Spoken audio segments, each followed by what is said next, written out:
আসসালামু আলাইকুম। আমি নাদিরা আহমেদ নুসাইবা রান্নাঘর থেকে সুস্বাগত। আপনারা সবাই ভালো আছেন? আমার পরিবারের সবাই ভালো আছে, আলহামদুলিল্লাহ। আজকে আপনাদের মাঝে একটা রেসিপি নিয়ে হাজির হলাম। সেটা হলো গরুর মগজের কাবাব। সবাই তো মগজকে ভুনা করে খান, কিন্তু কাবাবটা খেয়ে দেখবেন অনেক সুস্বাদু। তাই আপনাদের মাঝে নিয়ে আসলাম গরুর মগজের কাবাব। মগজের কাবাব বানাতে যা যা লাগছে, আমি অল্প একটু মগজ নিয়ে নিলাম, কেন যে আমার পরিবারের সবাই যদি না খায়, তাই অল্প করেই বানাচ্ছি। 2টো আলু সিদ্ধ করে ম্যাশ করে নিলাম। তার ভিতরে 1 কাপ পেঁয়াজের বেরেস্তা নিয়ে নিলাম।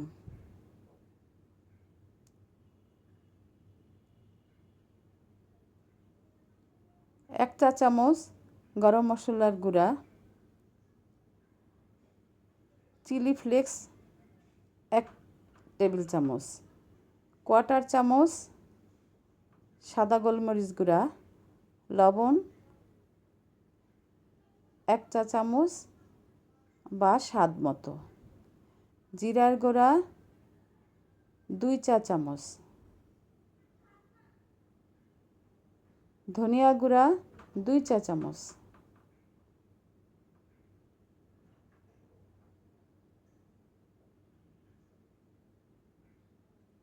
রসুন 1 চা চামচ, আদা বাটা 1 চা চামচ, তেল 1 টেবিল চামচ দিয়ে ভালো মতো হাত দিয়ে মেখে নিব, যেন সব মশলাগুলো ভালো মতো মিশে যায়। আরও ভালো মতো মেখে নেব। এই দেখুন, আমার মগজের কাবাবের খামিরটা কি সুন্দর হয়ে গেছে। এবার আমি এটাকে সুন্দর করে ভাগ ভাগ করে নিব। তারপরে একটা একটা করে কাটলেটের মতো বানিয়ে নিব। এভাবে সবগুলো একটা একটা করে বানিয়ে নিচ্ছি। এই দেখুন কি সুন্দর হয়েছে। এবার এটাকে ভেজে নিয়ে পালা। এভাবে সুন্দর করে সাইজ করে নেবেন, তাহলে দেখতে সুন্দর হবে। এবার একটা বাটিতে 2টো ডিম নিয়ে ভালো মতো ফেটিয়ে নিব। আর লাচ্ছা সেমাই 1 কাপ নিয়ে ভেজে নিব। ভাজলে একটা সুন্দর ঘ্রাণ হয়। প্যানে তেল গরম করতে দিব। তেল গরম হয়ে গেলে একটা কাবাব নিয়ে ডিমে গড়িয়ে লাচ্ছা সেমাইতে গড়িয়ে নিব। এবার আরেকটা কাবাব ডিমে চুবিয়ে লাচ্ছা সেমাই গড়িয়ে গরম তেলের ভিতরে দিব।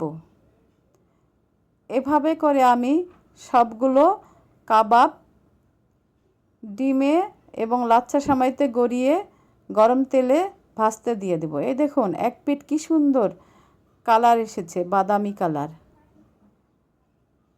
এভাবে করে আমি 2 থেকে 3 বার উল্টিয়ে পাল্টিয়ে কাবাবগুলোকে ভালো মতো ভেজে নিব, যেন কোনো দিকে কাঁচা না থাকে।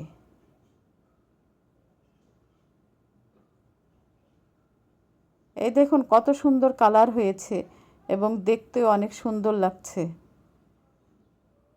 এই যে আমার কাবাবগুলো ভাজা হয়ে গেছে। এবার একটি প্লেটে নিয়ে সাজিয়ে পরিবেশন করব। দেখতে অনেক লোভনীয় হয়েছে, মনে হচ্ছে এখনই খেয়ে ফেলি সবগুলো। তাই আপনারা সবাই বানিয়ে খাবেন এবং আমার সাথে থেকে আমাকে লাইক, কমেন্ট, শেয়ার এবং সাবস্ক্রাইব করবেন।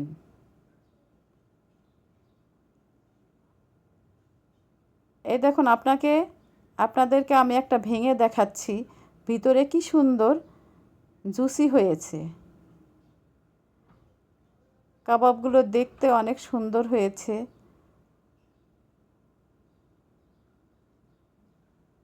আল্লাহ হাফেজ।